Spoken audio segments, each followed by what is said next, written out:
मैनपुरी में उपचुनाव हो रहे हैं और चुनाव प्रचार महज 3 दिन का बचा हुआ है। ऐसे में प्रोफेसर राम गोपाल यादव ने जाकर चुनाव आयोग से शिकायत भी की है कि सरकार के जो अधिकारी हैं वो कहीं ना कहीं चुनाव में बाधा बन रहे हैं। बात करते हैं प्रोफेसर राम गोपाल यादव जी से। सर, क्या कुछ शिकायतें वहाँ पर आपने की हैं जाकर, और क्या क्या शिकायतें यहाँ आपके लोगों ने से द्वारा मिली थी? देखिए, सबसे बड़ी शिकायत तो ये है कि हर बूथ से बड़े पैमाने पर मतदाता सूची पर मोहर लगाई गई है डिलीटेड की। मैंने अभी 6 महीने पहले चुनाव हुआ था और अपडेटेड पूरी मतदाता सूची थी, लेकिन उसमें मैंने इलेक्शन कमीशन को दी थी सूची। एक यहीं करहल का एक बूथ था इस्लामिया कॉलेज का, उस पर 150 वोटों को काटा गया है। इलेक्शन कमीशन देखा, वो स्वयं आश्चर्यचकित थे। और हमारी इस संबंध में ये मांग थी कि 2022 की मतदाता सूची से ही चुनाव कराए जाएं। जो मृत हो चुके हैं, जिनकी मौत हो गई मतदाताओं की, उनको डिसीज की मोहर लगा के से सब अलाउ किए जाएं, और ये गलत है, नंबर 1। नंबर 2, यहाँ के अधिकारी प्रधानों को, कोटेदारों को बुलाकर धमका रहे हैं। तुम्हारा बस्ता जमा हो जाएगा, निलंबित हो जाएगा, जेल भेज दिए जाओगे, कोटा निरस्त कर दिया जाए। सत्ता का दुरुपयोग। सच बात यह है कि मैनपुरी में कोई बीजेपी चुनाव नहीं लड़ रही है। मैनपुरी में उत्तर प्रदेश सरकार और मैनपुरी का जिला और इटावा का जिला प्रशासन ये चुनाव लड़ रहे हैं हम लोगों के सामने। तो इन अधिकारियों को हटाने की मांग की। तीसरी बात ये कि पुलिस में जो जिले में पोस्ट होते हैं, चाहे कांस्टेबल हों, हेड कांस्टेबल हों, सब इंस्पेक्टर हों, इंस्पेक्टर हों, ये होता है कि इतने वर्ष तक इस जिले में रह सकते हैं। उससे ज़्यादा म्याद जिनकी हो जाती है, शासन उनका ट्रांसफ़र कर देता है। शासन ने हजारों constables, head constables, sub inspector और इंस्पेक्टर का यहाँ से ट्रांसफ़र कर दिए। उनको रिलीव ही नहीं किया गया किसी को, और न सूचना दी गई इलेक्शन कमीशन को, न उससे अनुमति दी गई। उनमें से कई, जैसे करहल का एसएचओ है, बरनाहल का एसएचओ है, एलाऊ का एसएचओ है, दन्नाहार का एसएचओ है, ये सब अंडर ट्रांसफ़र हैं और यहाँ काम कर रहे हैं। अंडर ट्रांसफ़र हैं, रुके हुए हैं, तो जैसा बीजेपी वाले कह रहे हैं उसके हिसाब से कह रहे हैं। चौथी बात ये कि हमारे जो कार्यकर्ता एजेंट बन सकते हैं या जो सक्रिय हैं, उन सबको 107-16 का नोटिस दिया जा रहा है, धमका डरा के, ताकि एजेंट न बने। तो ये तो हमने बहुत पहले भी देख ली है। हमारे यहाँ जसवंत नगर में विजय शंकर पांडे ने 10,000 लोगों को दिया था, और जितना ज़्यादा दिया उतना ही लोगों ने ज़्यादा वोट डाला, सो यहाँ डालेंगे। तो ये कर रहे हैं, तो ऐसे लोगों के खिलाफ कार्रवाई हो। ये जो कर रहे हैं अनावश्यक हो। और बीजेपी के एक भी आदमी के खिलाफ कार्रवाई नहीं। बीजेपी में सब संत बैठे हुए। हमारी गाड़ियाँ चेक की जा रही, हमारे सामने हमारी गाड़ी को रोका गया और 10 गाड़ी बीजेपी के झंडा लगे निकल गई, लेकिन उन्हें उनकी तरफ देखते ही नहीं। ये हैसियत इनकी कुछ नहीं है कि उसकी तरफ देखें। ये हालत हो गई। 5वीं बात ये कि यहाँ जो मंत्रियों की फौज पड़ी हुई है, वो अभी जसवंत नगर में 27 तारीख को 4 मंत्री थे और एक्साइज मिनिस्टर भी था। एक्साइज विभाग के अधिकारी एक्साइज मंत्री के साथ चल के शराब बांट रहे थे। एक केंद्रीय मंत्री है और एक वो एमपी है कन्नौज का, और एक और एमएलए है एटा का। ये तीनों मिलके कन्नौज वाले बॉर्डर पे हमारे भौगांव वाले क्षेत्र में साड़ियाँ बांट रहे थे। पुलिस साथ चल रही है। ये सब है। और जाति तो हो ही रही है। ड्यूटी को लेकर भी सवाल खड़े किए हैं आप लोगों ने कि ड्यूटी जो है वो विशेष वर्ग के लोगों की काटी जा रही है, जो दूसरे जिलों से काट दी गई। जो बाहर से फोर्स आया वो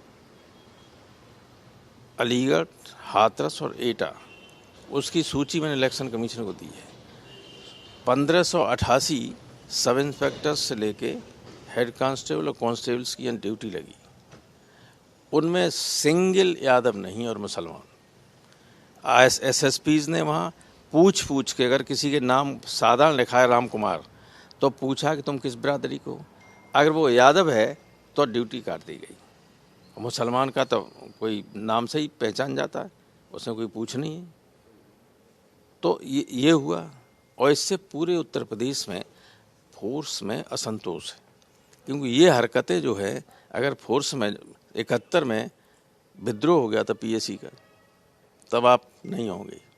विद्रोह हो गया था, कमलापत त्रिपाठी को इस्तीफा देना पड़ा उत्तर प्रदेश के मुख्यमंत्री को, तब बहुगुणा जी बुलाए गए थे। तो ये हरकतें कर रही है लोग, ये नहीं जानते कि इसका दुष्परिणाम क्या होगा। मैंने कमीशन से कहा कि उत्तर प्रदेश में 35% कांस्टेबल यादव हैं, आप उनकी अनदेखी कर सकते हो? उनके बिना चुनाव सही हो सकता है? अगर मैं ये कहूँ कि जिनको ड्यूटी नहीं दी गई वो मैनपुरी में आके अपनी बात कहें तो रोक लेंगे उनको, फिर क्या व्यवस्था होगी? ये इतने मूर्ख हैं लोग बैठे हुए, सिर्फ प्रशासन को, सरकार को खुश करने के लिए इस तरह की बात करते हैं। इसलिए मैंने अलीगढ़, हाथरस और एटा के एसएसपी को निलंबित करके इनके खिलाफ मुकदमा कायम करने की बात की कि इन्होंने अपराध किया है। इससे बड़ा कोई अपराध नहीं हो सकता कि आप जाति के आधार पर किसी को, या तो उनके खिलाफ कोई शिकायत हो, उनकी एडवर्स एंट्री हो, वो कहीं लिखा हो कि किसी इस तरह की सेंसिटिव ड्यूटी नहीं कर सकते, ऐसा कुछ भी नहीं। और एक यहाँ देखिए, पूरे उत्तर प्रदेश में पुलिस की छुट्टी पर पाबंदी लगा दी। मालूम क्यों लगा दी? इटावा और मैनपुरी के 10,000 से ज़्यादा सिपाही हैं जो नौकरी में हैं, जो यहाँ आएंगे वोट समाजवादी पार्टी को दें, तो आने न पाएँ। एक तरफ छुट्टी पर पाबंदी है, दूसरी तरफ जसवंतनगर क्षेत्र में SO Vaidpura, SHO Vaidpura, SHO Chaubia, SHO Jaswantnagar, SHO Balrai, इनसे कहा कि आप छुट्टी चले जाइए। छुट्टी बंद है, पाबंदी। और यहाँ जो प्रभारी इंस्पेक्टर हैं उन 4 को हटा दिया गया। क्या दोष क्या था? छुट्टी पे हटाया नहीं, छुट्टी पे भेज दिया गया। 2 यादव थे, 2 मुसलमान थे, हटा दिए। कल यहाँ पे डेरा डाले हुए हैं तमाम उत्तर प्रदेश सरकार के मंत्री। केशव प्रसाद मौर्य ने कहा कि जो है वो समाजवादी पार्टी अब समाप्त होने की कगार पे है और इस बार मैनपुरी उनके हाथ से स्लिप कर जाएगा। ये सब बातें उन्होंने कही और कहा कि ये पहली बार ऐसा हो रहा है कि भारतीय जनता पार्टी यहाँ पे जीतने जा रही है। ऐसा है, जो अपराधी प्रवृत्ति के लोग होते हैं वो ऐसी ही बातें करते हैं। अब मैं मौर्य के बारे में क्या कहूँ, मैं कहना भी नहीं चाहता हूँ। मैं कभी भी इतने छोटे आदमी के बारे में कोई बात नहीं की। मैं कुछ नहीं समझता मौर्य, डिप्टी चीफ मिनिस्टर हो सकता है, लेकिन अपराधी है, जानते हैं, हत्या के मुलजिम और सब था, ये सब रहा, कितने अपराध। तो इनकी बातों कौन भरोसा करेगा? ये तो बाबा ने, ये बैठ गए जाके पंचम तल पे, मालूम होगा आपको, और नेम प्लेट लगा दी, क्योंकि लोक भवन में मुख्यमंत्री बैठते, मुख्यमंत्री वहीं बैठते थे, तो मुख्यमंत्री वाले उसमें बैठ गए जाके। बाबा गया, लेके गया को खाड़ो इसको। तो स्टूल वाला मंत्री है। एनेक्सी भवन की बात कर रहे हैं। हाँ, एनेक्सी। अखिलेश यादव जी को कहा कि वो प्रोफेसर बनने की कोशिश न करें फिजिक्स के। पेंडुलम वाले बयान पे अखिलेश जी ने ये बयान दिया था कि इनके किसी बयान को मैं रिएक्शन लायक नहीं समझता हूँ। ये इस लायक नहीं है कि मैं इनका नोटिस लूँ। मुख्यमंत्री कल फिर आ रहे हैं यहाँ पर। मुख्यमंत्री रोज आए, तब भी 2 लाख 3 लाख हो सकता है 4 लाख, जितना आएगा उससे ज़्यादा हमारा वोट बढ़ेगा। इतना ज्यादती की है इन लोगों ने। ये शासक नहीं है, ये जैसे गिरोह होता है बदमाशों का, गुंडों का, वो हैं। तो गुंडों को थोड़ा कोई वोट दे देगी। तो प्रोफेसर राम गोपाल यादव कोई भी केशव मौर्य के ऊपर प्रतिक्रिया नहीं करना चाहते हैं और साफ तौर पर इनका यही कहना है कि ये राजनीतिक दल के लोग नहीं है, बल्कि एक गुंडों का गिरोह है जो कि यहाँ पे सक्रिय है और अपने लोगों को चुनाव जिताने की कोशिश कर रहा है। कैमरामैन रजनीश के साथ सीमा नकवी, भारत समाचार, मैनपुरी।